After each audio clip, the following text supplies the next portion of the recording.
Colosenses capítulo 1, yo le puse un título que se llama Fe, Amor y Esperanza. ¿Ya? Si usted toma apunte, ponga ahí capítulo 1, Colosenses, ¿no es cierto? Y póngale fe, amor y esperanza. Tenemos primeramente la salutación. ¿Qué es la salutación? El saludo. ¿No es cierto? Como todo cuando escribíamos una carta antiguamente, o escribimos un correo electrónico, siempre le ponemos arriba, ¿no es cierto?, el título y le ponemos un saludo, ¿no es cierto? Salutación. Versículo 1, donde dice Pablo, apóstol de Jesucristo. Amén. Dice Pablo, apóstol de Jesucristo, por la voluntad de Dios, y el hermano Timoteo. Pablo sigue el formato habitual de las salutaciones epistolares. O sea, Pablo sigue el mismo formato, ¿no es cierto? Siempre sigue poniendo ahí, ¿cierto?, con su nombre y sigue colocando ahí, en este caso, coloca apóstol Jesucristo, en otro caso ponía siervo del Señor Jesucristo, ¿no es cierto? Va colocando, pero va siguiendo finalmente el formato de la epístola. Se presenta como el autor y se identifica como apóstol de Jesucristo, por la voluntad de Dios. ¿Cierto? Así se identifica Pablo en esta carta. Ahora, se identifica como apóstol. Apóstol sabemos que es un enviado, ¿no es cierto? Un enviado.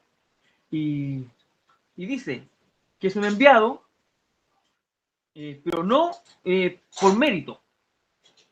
¿Ya? Yo soy un enviado porque, bueno, yo estudié aquí, estudié allá, ¿no es cierto? Fui fariseo, fui romano, tengo todo esto, tengo todo este currículum. No, él no lo dice así, sino que dice ni por mérito ni por deseo. Él tampoco tiene el deseo, ¿no es cierto? Ese deseo como ese deseo carnal, ¿no es cierto? De ser un apóstol. No, yo voy a ser un apóstol al futuro. No, no tiene tampoco ese deseo, sino que por un llamado, Dios lo quiso así. Está completamente seguro, ¿no es cierto? Y eso es bueno, porque está completamente seguro cuando dice Pablo, apóstol de Jesucristo, por la voluntad de Dios y el hermano Timoteo. O sea, por la voluntad de Dios, no por voluntad mía, dijo Pablo. Sino que si yo estoy aquí es porque Dios lo quiso. ¿No es cierto? Si yo estoy enseñando este día, es porque Dios lo quiso. Si usted el día de mañana va a estar enseñando, es porque Dios así también lo quiso. Así que el Señor bendiga. Eh, a ver. Y el hermano Timoteo, también nombra a Timoteo. ¿Quién es Timoteo? El colaborador de Pablo. Y su hijo verdadero en la fe. ¿Ya? No que Pablo sea el papá. No era el padre, no era el papá. Pero sí en la fe. ¿No es cierto? Eh, pudo estar con él, con Timoteo, Pablo pudo estar con él, como dijimos al principio, escribiendo esta carta, ya que si bien Pablo estaba prisionero, pero no en una cárcel, sino en una casa. Y podía estar, ¿no es cierto?, al lado de alguien. Tampoco que Timoteo haya sido el que escribió la carta. Posiblemente Juan Pablo se la dictó, la pudo escrito, sí, pero el autor ahí, ¿no es cierto?, fue Pablo. Antes que me reden, el autor es lo terrenal, porque el autor de toda la escritura es Dios. Él fue el escritor de esta epístola, pero no el autor. ¿Bien, pastor? Amén. Versículo 2. No, no me quería meter. Versículo 2. Dice, dentro todavía de la salutación, ¿cierto? A los santos y fieles hermanos en Cristo que están en Colosas. Gracia y paz sean a vosotros de Dios nuestro Padre y del Señor Jesucristo. Los santos, una manera que Pablo usa con frecuencia para referirse a la iglesia. ¿Ya? Y qué lindo como el apóstol se refiere a los hermanos en Colosas. Santos y fieles hermanos. Qué lindo. A los santos, versículo 2. A los santos y fieles hermanos en Cristo que están en Colosas. ¿Cierto? Qué lindo también que se refieran a los hermanos de Yepi así, de Yepi Valparaíso. ¿Cierto? Sería lindo que dijeran los santos y fieles hermanos en el Cerro Mariposa. ¿Ah? Amén. Santo porque es apartado o separado. ¿Ya? Todo lo que usted aparta o separa para algo, usted lo está santificando. ¿Ya? Dijimos la otra vez que santo no significa que usted ande o yo andemos con una aureola. Ahí van llegando los santos, oh, y van los hermanos llegando, bajando del cielo, ¿no es cierto? Y van flotando hacia la casa de oración. No, sino que santo es porque estamos apartados. ¿Ya? Ejemplo, la batería, yo estaba buscando un ejemplo, dije, para que los hermanos me entiendan bien, la batería que está dentro de la casa de oración. Esa batería está santificada, ¿por qué? Porque está apartada solamente, exclusivamente para el servicio del Señor.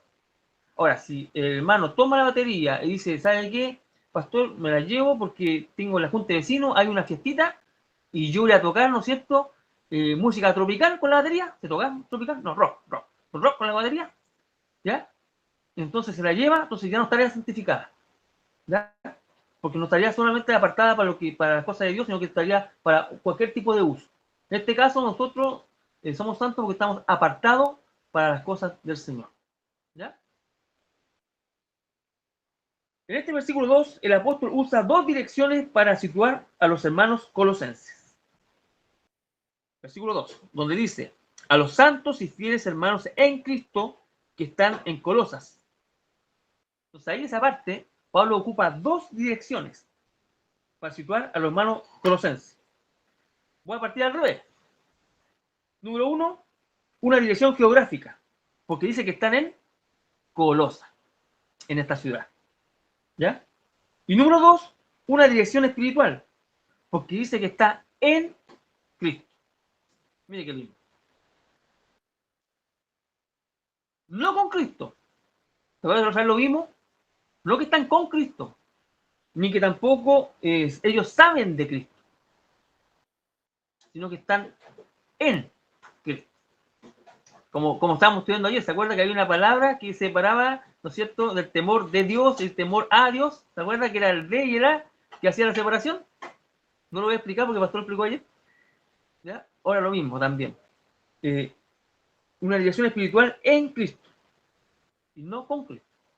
Porque usted puede saber mucho del Señor Jesús, puede saber mucho, tener mucha información, pero eso no significa que usted esté en Cristo.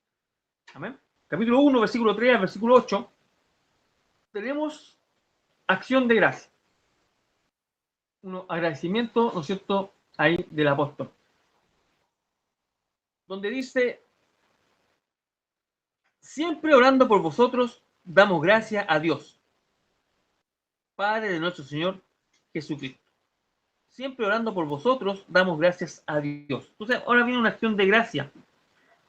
Damos gracias a Dios Padre. Pablo expresa frecuentemente su amor por los hermanos ofreciendo acciones de gracia a Dios por ellos. Y al hacer esto, intenta hacer dos cosas. Y eso es bueno cuando le damos gracias al Señor. ¿No es cierto? Gracias, Señor, por este estudio que hemos tenido.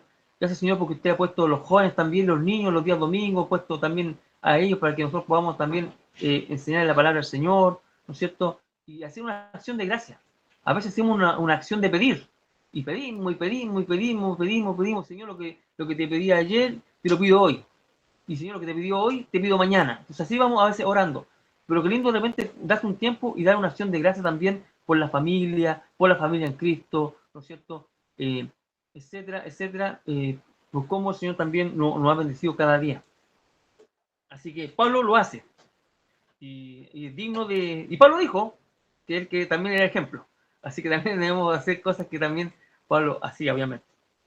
Damos gracias al Padre. Pablo expresa frecuentemente su amor a los hermanos ofreciendo acción de gracia a Dios por ellos, y hacer esto intenta hacer dos cosas. Uno, dirigir acciones de gracia a Dios como la fuente principal de toda bendición. ¿No es cierto? Entonces, Pablo en esto está demostrando que da gracias a Dios porque hay un Dios. Hay quien agradecerle. A veces uno dice, no tengo a quién agradecerle. No, en este caso sí tenemos a quien agradecerle. ¿No es cierto? Que es nuestro Dios.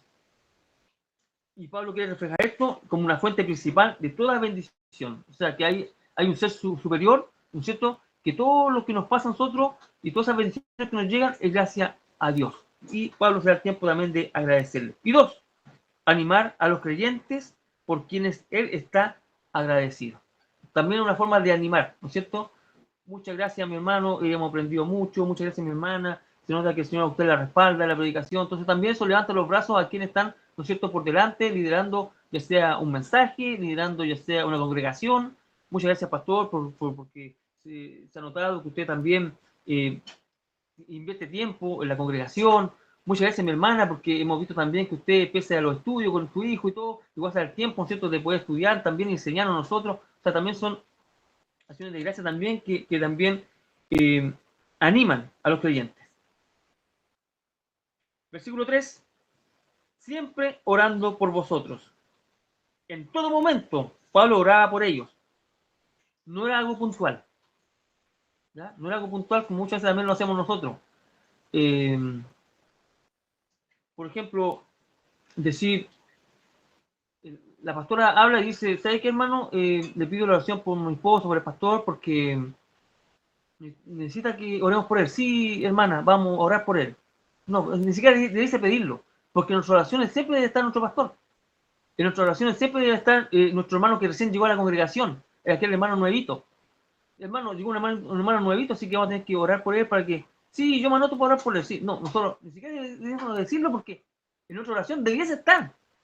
Y Pablo dice que Pablo en todo momento oraba por ellos. Ya sea que estuvieran bien o ya sea que estuvieran mal. Ya sea que estuvieran en tristeza o estuvieran en alegría. Porque ¿qué pasa? Que nosotros muchas veces en momentos de dificultad oramos por las personas. Pero Pablo dice que él oraba en todo momento, incluso cuando ellos estaban bien. Y cuando están bien, con mayor razón hay que orar por ellos. Porque la persona cuando está estudiando, la persona está dando fruto, ¿no es cierto? La persona está avanzando en este camino cristiano, con mayor razón el enemigo, ¿no es cierto?, lo ataca, el enemigo lo busca, ¿no es cierto?, y trata de desprestigiarlo, etcétera, etcétera. Entonces, cuando la persona está bien, nosotros la vemos bien, muchas veces lo ignoramos, y no, con mayor razón debemos orar para que esa persona siga dando fruto, ¿no es cierto? Porque el crecimiento de esa persona también nos anima, y también ese mismo crecimiento, ese mismo fruto, también nos sirve a nosotros, ¿no es cierto?, para poder también alimentarnos de esos frutos. Bendito sea el nombre del Señor. En todo momento Pablo oraba por ellos, no era algo puntual. Pablo tenía un reporte muy bueno de los colosenses. Pablo tenía un reporte muy bueno porque los colosenses son santos, como leímos al principio, son fieles, están en Cristo. Y versículo 4, han oído su fe y su amor. O sea, era una iglesia hermosa. ¿Ya? Versículo 4 dice, habiendo oído de vuestra fe en Cristo Jesús y del amor que tenéis a todos los santos. ¿Ves? Entonces era una iglesia hermosa. Pero Pablo, igualmente, con todas estas cosas buenas que tiene esta iglesia, Pablo igualmente ora por ellos. ¿Ya? No dice, no, esta iglesia está bien, así que no voy a orar por ellos porque están bien, no, sino que sigue orando por ellos. A ver. Ahora, no es malo que nosotros oremos por aquel que está pasando necesidad. No es malo que nosotros oremos por aquel que está mal. Sí, somos llamados también a eso, ¿no es cierto?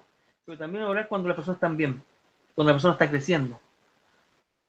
Porque muchas veces florece otras cosas, ¿eh? Está fijado cuando la persona va creciendo, y no lo digo por JP Valparaíso puntualmente, pero hay iglesias, congregaciones donde la persona, el hermanito llega a poco tiempo, empieza a irle bien en las cosas del Señor, porque una persona que le pone su corazón a disposición, ¿no es cierto? Toma ese compromiso de poder avanzar, ¿no es cierto?, en las cosas del Señor, y en vez de aflorar muchas veces la oración para que esa persona siga estando así, para que el Señor lo siga respaldando, a veces aflora la envidia, a veces aflora eso de hablar, ¿no es cierto?, mal de la persona.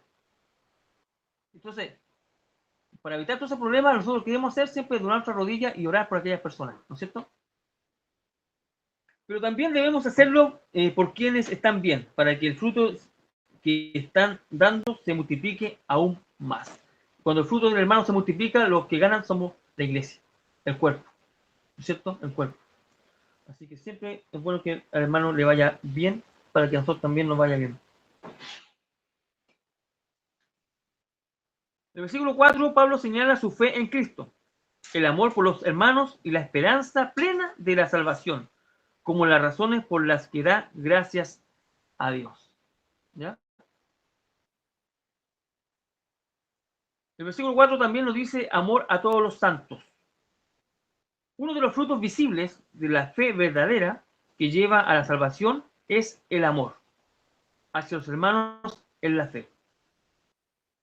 Es un fruto visible. Usted como cristiano, hermano, se debe notar, se debe ver el amor que usted tiene, ¿no es cierto? No solamente para aquel que no conoce al Señor, que usted debe amarle también para poder llegar con el mensaje, sino que, y sobre todo también, el amor hacia los hermanos en la fe. Y aquí vamos a leer algunos versículos. Mi hermana de niño, sé que es muy rápida. Juan, capítulo 13, versículos 34 y 35. Sé que más puede cooperar. Gálatas 5:22. A ver, ahí que pueda encontrarlo. Gálatas 5:22. Yo vi que mi hermano Daniel levantó la mano, me parece. Con Gálatas 5:22. Bien, sí. Juan 13, ¿cuánto? 34 y 35. Ya. Lo tengo. Léalo. Ya. Juan 13, 34 y 35. Dice: Un mandamiento nuevo os doy, que os améis unos a otros, como yo os he amado, que también os améis unos a otros. En esto conocerán a todos que sois mis discípulos, si tuvierais amor los unos por los otros.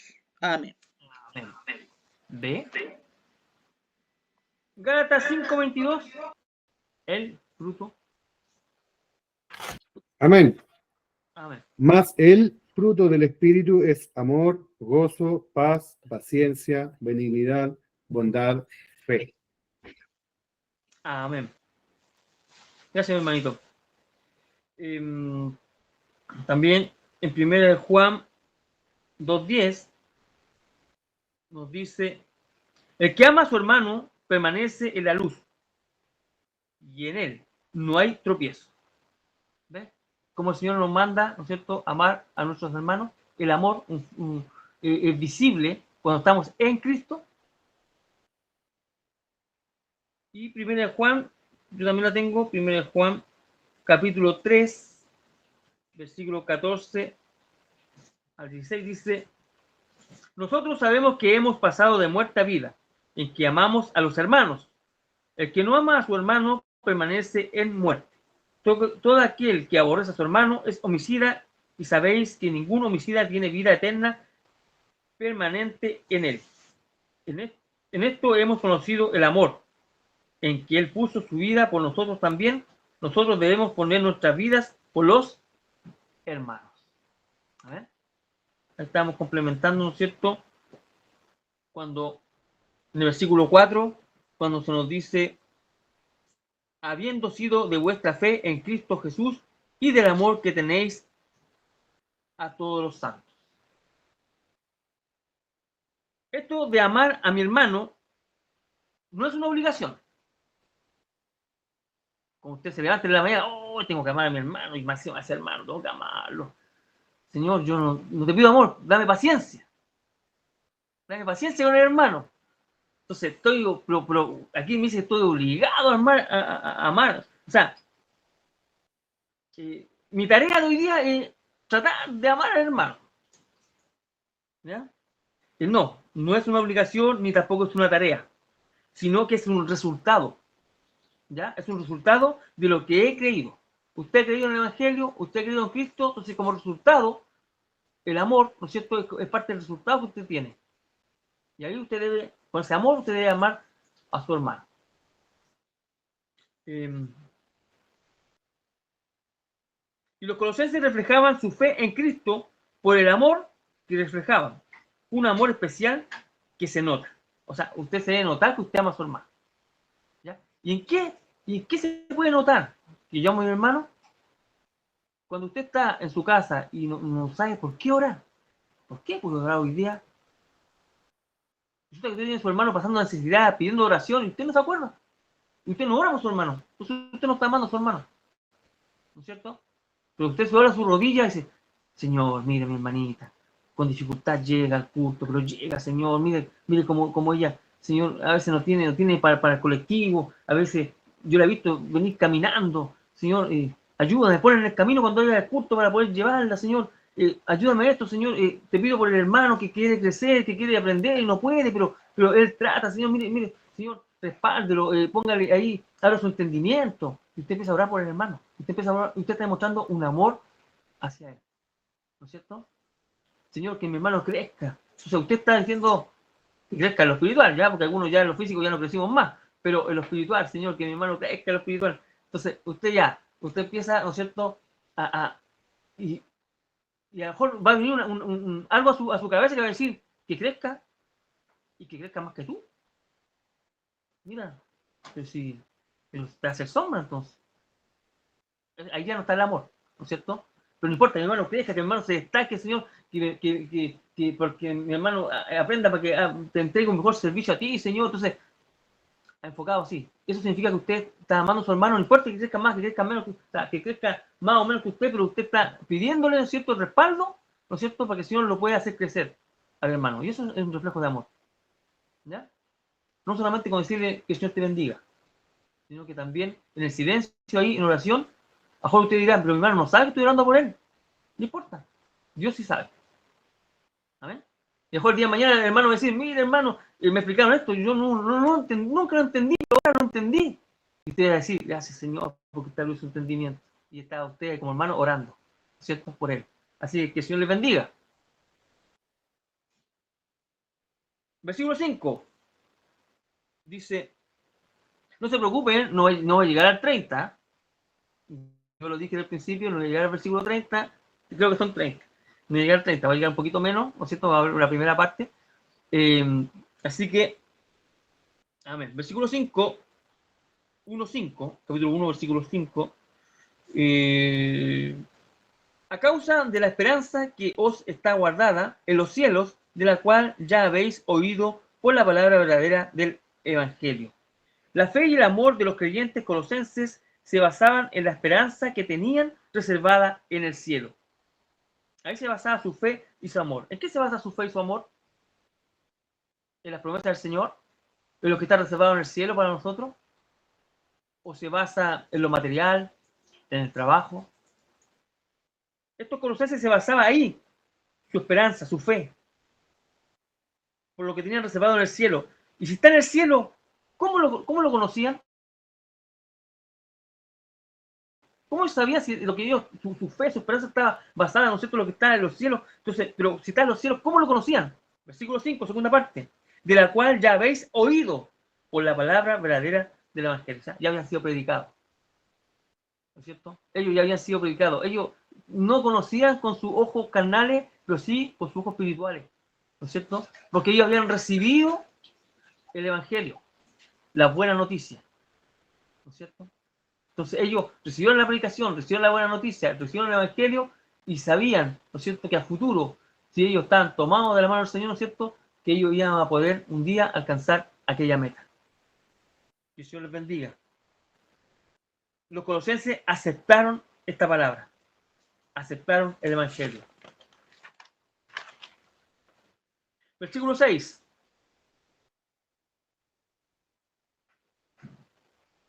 Que ha llegado hasta vosotros, así como a todo el mundo, y lleva fruto y crece también en vosotros, desde el día que oísteis y conocisteis la gracia de Dios en verdad. Desde el día que oísteis, dice el versículo 6. En griego habla de obedecer. El oísteis o escuchaste tiene una relación con obedecer. O sea, desde el día que no solamente oíste, sino que obedeciste. ¿Ya? Que obedeciste. Desde el día que oísteis y obedecisteis y conocisteis tiene que ver con entender. O sea, conoció significa entender. ¿Ya? Que conociste, que entendiste. Es medio, así como medio complicado decirlo, pero bueno, yo creo que se entendió, ¿no es cierto? Desde el día que oísteis y obedecisteis y conocisteis, que significa entendisteis, la gracia de Dios en verdad. En el versículo 7 nos habla también de un personaje aquí que estuvimos hablando en el comienzo, que es Epafras, ¿ya? Donde dice, como lo habéis aprendido de Epafras, nuestro consiervo amado, que es un fiel ministro de Cristo para vosotros. Y esto es muy lindo. Epafras dice probable fundador de la iglesia en Colosa. No lo voy a darlo a ciencia cierta que él fue, ¿no es cierto? La Biblia no dice que él fue el que la fundó, pero es lo que los eruditos, ¿no es cierto?, han ido estudiando y se cree que este personaje fue. Posiblemente un discípulo de Pablo, y Pablo lo reconoce como consiervo. Mira qué lindo, como consiervo en el Evangelio, ya sea como ministro o como siervo. Es bonito, hermano, porque, como dijimos antes, lo más probable es que Pablo le haya entregado esta enseñanza, esta palabra, ¿no es cierto?, a Epafras. Que él haya sido un discípulo, ¿no es cierto? Y él era nativo de Colosa, entonces cuando recibió la palabra, él empezó a predicar, ¿no es cierto?, y se fundó una iglesia. Y Pablo no lo trata, ¿no es cierto?, como un subalterno, como una persona de menor rango, sino que lo trata como consiervo. Sabemos quién es Pablo, y sabemos el currículum de Pablo, la iglesia que fundó Pablo y quién era Pablo, ¿no es cierto? Y como se presenta también en el apóstol del Señor Jesucristo, ¿no es cierto?, etcétera, etcétera. Pero así y todo, aquí en el versículo 7 trata a Epafras, lo trata como consiervo. O sea, él no se pone por encima de los demás. ¿Por qué? Porque aquí las cosas de Dios no hay grados. A veces nosotros, los humanos, ¿no es cierto?, los colocamos a veces títulos o grados y cosas así, pero Pablo lo ve de la perspectiva de que ambos, ¿no es cierto?, quizá uno con más currículum que otro, pero ambos están haciendo el mismo trabajo, ¿no es cierto?, que finalmente es llevar a la gente, ¿no es cierto?, a Cristo, a través de la palabra, a través de la predicación. Es lindo ver así. Ahora nosotros si vemos lo mismo en un trabajo secular, ¿no es cierto? No, pues que está el patrón, y está el trabajador, que está el arquitecto, que está el ingeniero, que está el obrero, ¿no es cierto? Y se hace la diferencia, donde unos pueden comer en un lado y los otros comen en otro, ¿no es cierto? Lo mismo pasa dentro de la Fuerza Armada, por ejemplo, el casino de oficiales no puede estar comiendo unos suboficiales. No, pues tienen que estar los oficiales y los oficiales igualmente, no puede estar, y así se va, ¿no es cierto? Se van dividiendo. Pero aquí Pablo no. Pablo lo ve como un igual.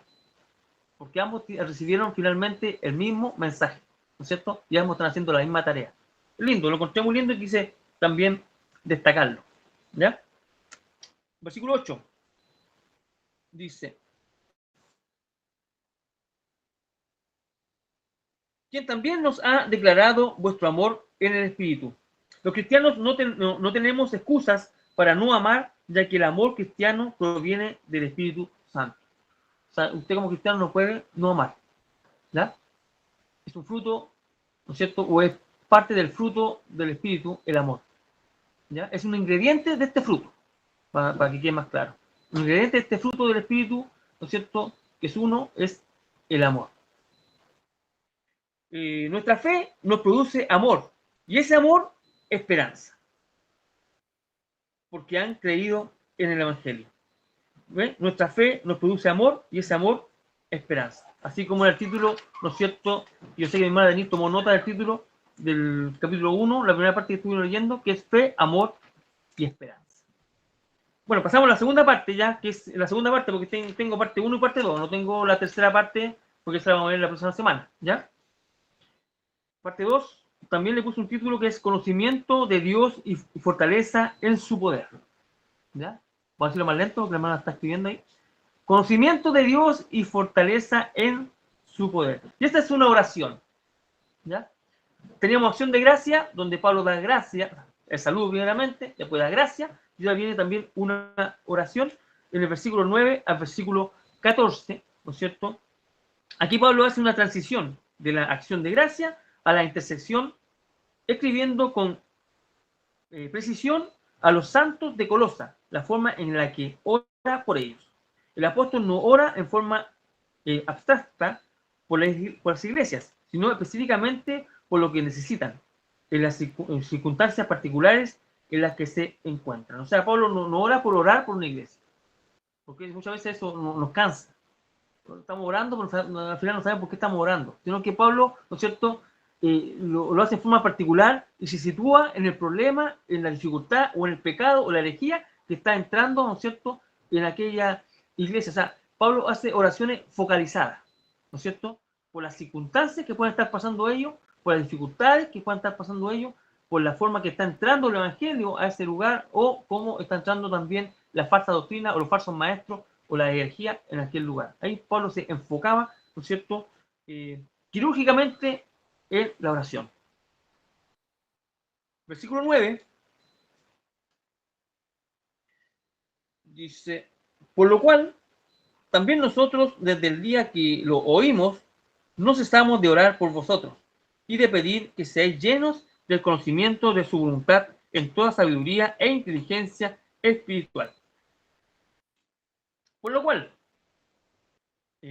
por lo que estaba hablando antes, ¿cierto? Que estábamos nosotros hablando antes, que estábamos hablando el tema sobre el amor, ¿se acuerda de Epafras? El amor a los hermanos, etcétera, etcétera. Entonces, por lo cual, prosigue con lo que dijo antes, por ese amor recíproco que Pablo le tiene a los colosenses y los colosenses le tienen al apóstol. Pablo no ha cesado de orar por ellos en señal de amor. Como dije al comienzo, Pablo pudo haber no ha estado muy íntimo con ellos porque pudo haber dicho, yo no lo fundé. No como los corintios, ¿no es cierto?, filipenses, los efesios, no, yo no lo fundé, o sea que si le pasa algo, bueno, el que lo fundó que se haga cargo, no, al contrario, él oraba constantemente por ello, había una preocupación del apóstol, y eso es una señal de amor. En esta oración Pablo pide dos cosas principalmente por ello. Número uno, que seáis llenos del conocimiento de su voluntad. La oración de Pablo. Todos necesitamos saber la voluntad de Dios. Todos necesitamos saber la voluntad de Dios. ¿Ya? Ahí está la voluntad perfecta y está la voluntad permisiva. ¿No es cierto? Que Dios permite. Dentro de la perfecta no está que Israel tuviera un rey. Pero el pueblo quería rey. Entonces Dios dijo, bueno, no es mi voluntad perfecta, pero usted quiere un rey, bueno, yo se lo permito. Y le permitió. Con todas las cosas que iban a pasar. Sabiendo Dios y diciéndole al pueblo lo que le iba a pasar, bueno, les pasó. ¿No es cierto? Permisiva, permite. A veces somos porfiados nosotros, decimos, Señor, dame esto, Señor, y enfocamos otra oración, bueno, ahí está. Y eso mismo a veces nos hace caer. ¿No es cierto? Bien. Todos necesitamos saber la voluntad de Dios. La voluntad de Dios ya fue revelada. ¿Dónde? Dice usted, ¿dónde está? ¿Dónde? Dígame, hermano, por favor, ¿dónde está la voluntad de Dios? Porque yo quiero saberla. En la Biblia. Ahí la tiene usted, en sus manos. Ahí está la voluntad de Dios. Amén. Esa es la voluntad de Dios para el hombre, ¿no es cierto? Para nosotros. Ahora, día a día van pasando situaciones que nosotros nos gustaría saber también la voluntad de Dios, en el sentido de que cuando llega una enfermedad, Señor, ¿cuál es el propósito? ¿Cuál es tu voluntad con esto, Señor? ¿No es cierto? Este es otro tipo de voluntad. Una voluntad, digamos, particular, una voluntad diaria que nos puede suceder cuando Dios permite, ¿no es cierto?, una enfermedad, permite alguna circunstancia complicada en nuestras vidas, o una buena circunstancia también. Señor, he recibido este premio, Señor, ¿por qué? ¿Cuál es tu voluntad? ¿Qué hago yo con esto, Señor? ¿No es cierto? Entonces, nos gustaría también saberla, de una forma distinta. Bueno, pero la voluntad, ¿no es cierto? Esa voluntad en cuanto a nosotros como cristianos, ¿no es cierto?, está en la Escritura. La revela la Biblia. Pero los colosenses no tenían Biblia. Como muchos cristianos hoy en día, no tienen Biblia. Bueno, no tenían Biblia. ¿Por qué no tenían Biblia los colosenses? ¿Cómo no, hombres de Dios, cómo tanto amor que tenían y no eran capaces de comprarse una Biblia? No, hermano, en ese tiempo todavía no estaban las Biblias. ¿Saben? Se estaban recién escribiendo. De hecho, Pablo estaba recién escribiendo esta carta. Entonces no está en la Biblia como la tenemos hoy en día nosotros. La tenemos de todos tamaños, de todos colores, ¿no es cierto? De estudios, de distintos autores, etcétera, etcétera, etcétera. Y distintas... ¿cómo se llama? Cuando tienen distintas, eso de NBI, NTV, ¿no es cierto? Etcétera, etcétera, etcétera. Tenemos traducciones. Gracias, hermanita. Traducciones. ¿Ah? Traducciones. Tenemos Biblia con dibujos, sin dibujos, con mapas, sin mapas. Letra chica, letra grande, como usted la quiera. Usted la puede tener. Ellos no la tenían. ¿Ya? Se está recién escribiendo. Bien. Siempre debemos orar así. Como oraba Pablo, ¿no es cierto? por los hermanos en Colosa. Siempre debemos orar así. Si buscamos su voluntad en la Biblia y la estudiamos, solo encontraremos información. Debe ir necesariamente acompañada de oración. Me gustó mucho esto. A mí a veces me gusta mucho escribir algunas frases que escucho por ahí, y esta es una frase muy linda porque dice: si buscamos su voluntad en la Biblia, porque dijimos que su voluntad está en la Biblia. Está bien, hermano, entonces usted que se compre toda la Biblia y le empieza a estudiar, y empieza a conocer, y empieza a estudiar, ¿no es cierto? Y la escudriñe, y la estudiamos, pero ¿qué va a encontrar usted? Solamente va a encontrar información. O sea, usted va a tomar esa Biblia, le va a estrujar esa Biblia, va a aprender todo lo que dice esa Biblia, muy bien, la va a poder recitar de memoria, muy bien, pero déjeme decirle que solamente información. Si eso no va acompañado de oración, entonces no sirve. ¿Ya? Debe ir necesariamente acompañada de oración. ¿Por qué? Le preguntará a usted. ¿Por qué, mi hermano?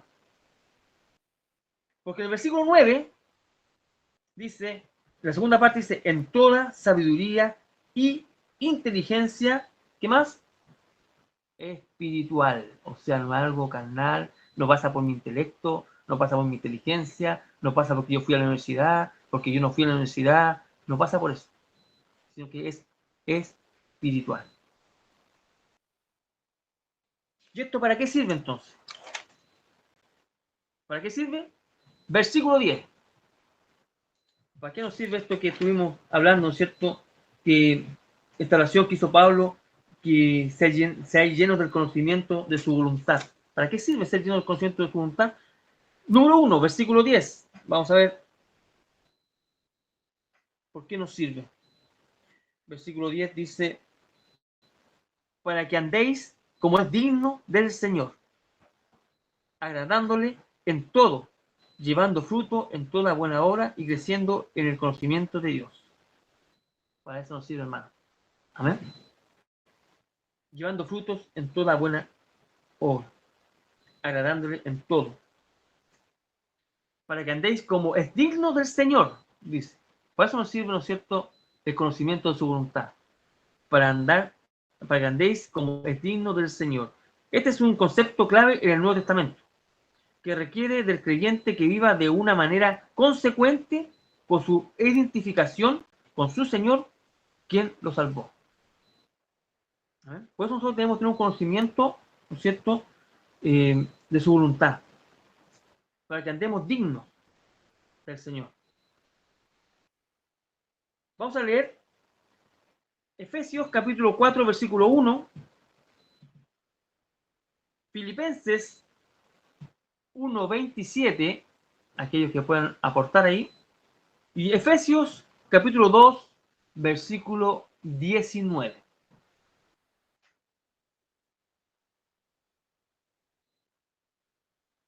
El que lo encuentre primero, Efesios 4:1, Filipenses 1:27 y Efesios 2:19. Efesios 4:1. ¿Ya? Yo pues, preso en el Señor, os ruego que andéis como es digno de la vocación con que fuisteis llamados. Amén. Filipenses 1:27. Amén. Solamente que os comportéis como es digno del Evangelio de Cristo, para que sea que vaya a veros o que esté ausente, oiga de vosotros que estáis firmes en un mismo espíritu, combatiendo unánimes por la fe del Evangelio. Amén. Déjeme leerle yo el último, que era Efesios dije 2:19, donde dice, así que ya no sois extranjeros, ni advenedizos, sino conciudadanos de los santos y miembros de la familia de Dios. Mire qué lindo. Por tanto, ¿cómo debe ser nuestro comportar? Digno, ¿no es cierto? Digno del Señor. Y no que nosotros seamos dignos, sino que el Señor nos hizo dignos. Este es nuestro nuevo estatus que tenemos hoy día. Caminemos de acuerdo a esta dignidad. Agradándole en todo, también dice el versículo 10, agradándole en todo. Por eso nos sirve también el conocimiento de su voluntad, para agradarle en todo. Eso, bueno, además explicarlo, ¿no es cierto? Lo que significa agradar al Señor, ¿no es cierto? Y también el versículo 10 también nos dice, llevando frutos en toda buena obra. Mi conocimiento de Dios con sabiduría y inteligencia espiritual debe dar buenas obras como un buen fruto. Eso nos debe llevar, ¿no es cierto?, este conocimiento del Señor. Y esto es como un círculo, porque dice, primero conoce a Dios, conocer a Dios y su voluntad. Eso es lo primero. Para poder andar dignos, para poder agradarle, tener buenas obras, para conocer a Dios. Nuevamente vamos a conocer a Dios, esto se va dando como un círculo, ¿no es cierto? Que cada día que vamos nosotros conociendo más a Dios, cada día vamos andando, siendo más dignos, andando, caminando, ¿no es cierto? Caminar cristiano más dignamente, para poder agradarle más a Dios. Cada día que vamos conociendo, le vamos agradando más, porque sabemos lo que, cuando vamos conociendo su voluntad, lo que Él pide, lo que Él quiere. Tener buenas obras, y seguimos teniendo buenas obras. Y Pablo ora eso en esa dirección. Así, de esa forma, Pablo ora puesto Colosenses. Y segundo, fortalecido, lo segundo que también le pide el Pablo, ¿no es cierto?, al Señor por los colosenses, está en el versículo 11, donde dice, fortalecidos con todo poder. Poder también podemos llamarlo con toda capacidad. Versículo 11, entonces, vamos a llegar hoy día hasta el versículo 14, ¿ya? Versículo 11, fortalecido con todo poder, conforme a la potencia de su gloria, para toda paciencia y longanimidad.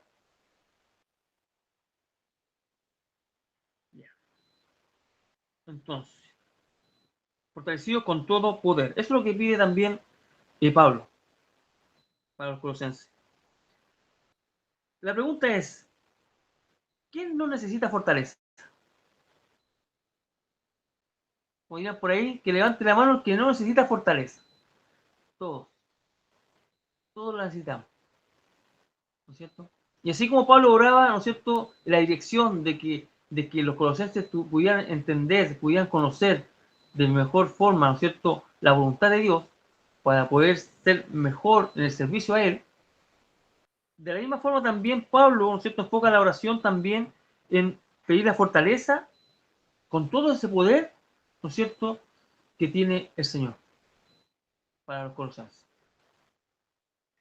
Pablo aquí nos exhorta y nos asegura de que Dios les dará la fuerza conforme a la potencia de su gloria, para toda paciencia y longanimidad.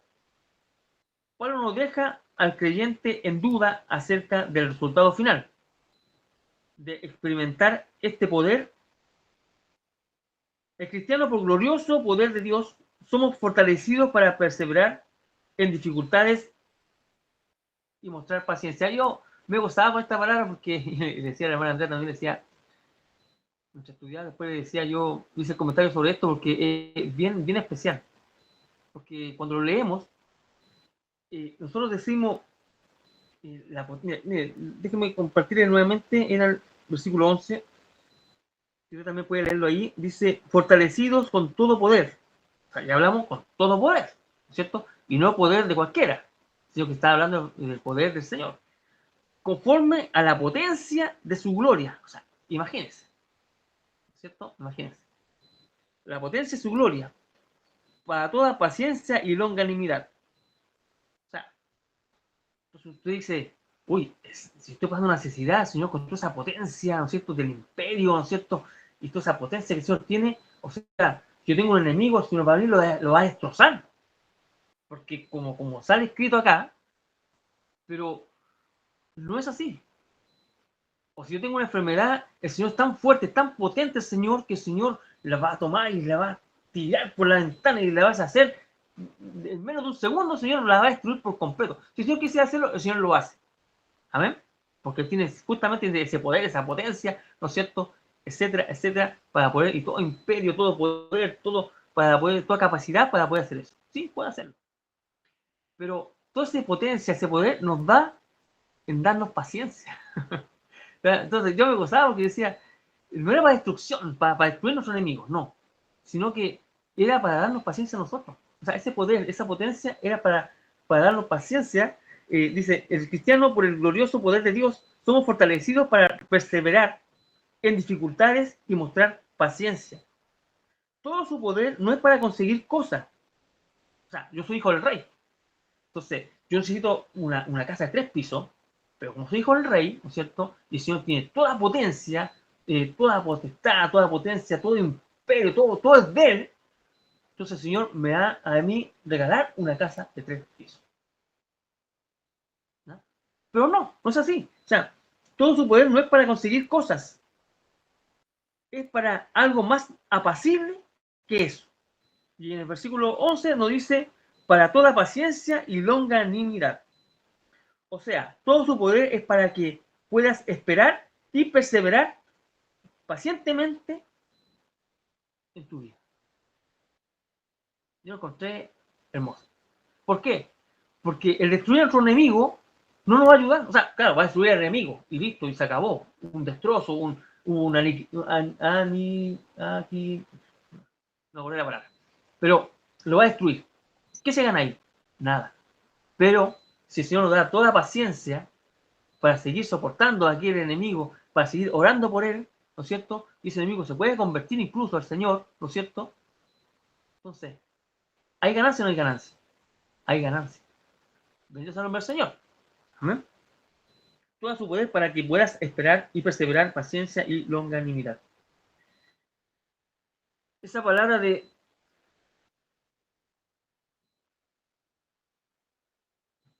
longanimidad me costó encontrarla. La busqué en diccionario bíblico, no encontré lo que significaba, la busqué en diccionario de la lengua española, no lo encontré.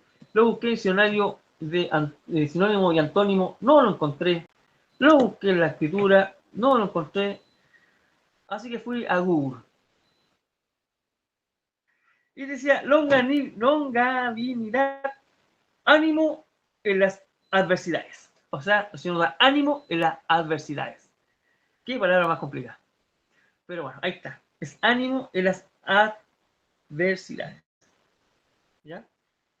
Por eso nos entrega que dice que tenemos que perseverar. O sea, tener ánimo, seguir adelante, perseverar, avanzar. ¿No es cierto? Eso quiere decir. Bien.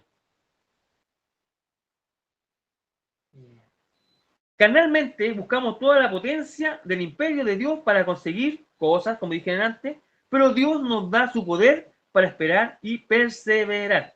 O sea, longanimidad. Paciencia, es más fácil buscar paciencia, ¿cierto? Paciencia es más fácil. Tuve paciencia para buscar la palabra paciencia, pero no tuve paciencia para buscar longanimidad. Paciencia significa aguante, y Dios lo usa para fortalecernos, ¿no es cierto? Por eso Dios nos da todo su poder para poder tener esta paciencia, para que nosotros salgamos fortalecidos. ¿Y cómo podemos conseguir esto?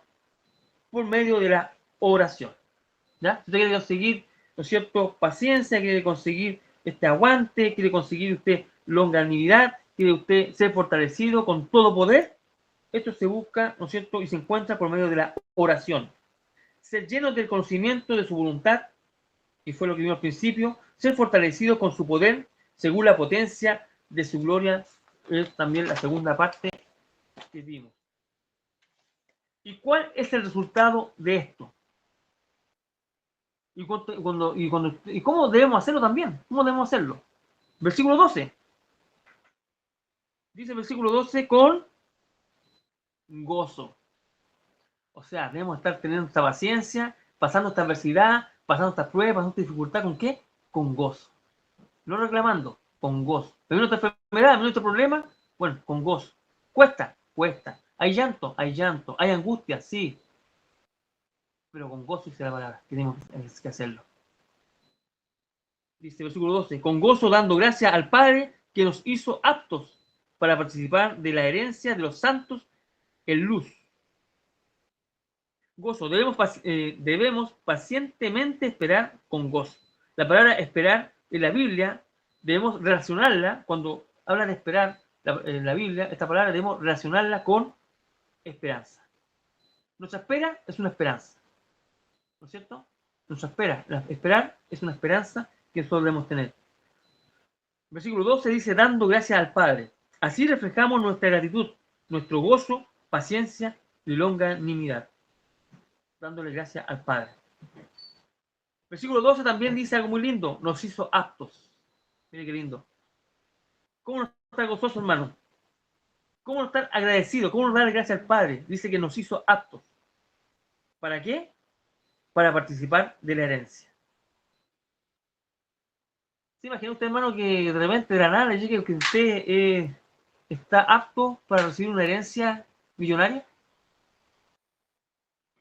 ¿Le gustaría participar de esa herencia? Dígame la verdad, haga un dedito para arriba. ¿Le gustaría a usted? No, no, hermano, ¿cómo yo voy a participar? ¿Cómo van a decir que llegó una herencia de una tía que nunca conocí? Bueno, algunos mandaron hasta hacer pertina, ¿eh? Algunos mandaron hasta hacer pertina. ¿Cuánto mandaron a hacer pertina? No será mucho, digo yo. Bueno, todos quisiéramos ser partícipes de una herencia. Uno dice, uy, un familiar lejano, para llegar a sufrir, ¿no es cierto? Uy, necesitamos una herencia. ¿Ya? Pero imagínense, aquí dice la palabra que Dios nos hizo apto, nosotros hizo apto. ¿Quién éramos nosotros, hermano? ¿No es cierto? Y nos hizo aptos para poder participar de la herencia. Y no de una forma mala, así como firmando papeles falsos y cosas así, no. Sino que Él nos adoptó en su familia para poder participar. Mire qué lindo. ¿Ya? No cosas tránfugas, que cosas que hicimos cosas mal para que nosotros estar ahí y figurar, no. Sino que Él nos adoptó en su familia, ¿no es cierto? Para también poder recibir esta herencia. Versículo 13, ya estamos terminando. Versículo 13 dice: el cual nos ha librado de la potestad de las tinieblas y trasladado al reino de su amado Hijo. Antes éramos esclavos de la oscuridad. De ahí nos libró y nos llevó al reino de su amado Hijo. Y el versículo 14 nos dice: Jesús pagó con su vida el rescate de un sacrificio perfecto.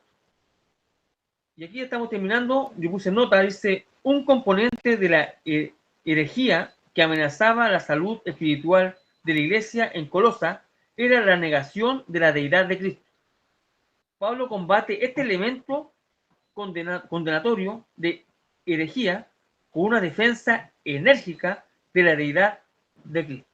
Y eso es lo que vamos a pasar el próximo miércoles. Esa defensa, ¿no es cierto?, que Pablo hace, ¿no es cierto?, para defender lo que es la deidad de Cristo, ¿no es cierto? Y eso yo dije, no puedo pasar, mira la hora que es, dije, no puedo pasar los 5 minutos porque no sería justo. Por eso decidí, ¿no es cierto?, guardarlo para la próxima semana. ¿Ya? Que Dios bendiga a todos los hermanos que están viendo a través de redes sociales. Le hacemos una invitación para que se una junto a nosotros. Los días miércoles tenemos estudio bíblico, los días martes también tenemos estudio con el pastor. No, pero esa no es grabada. Ahí me edita esa parte, pastor, me borra esa parte como mala.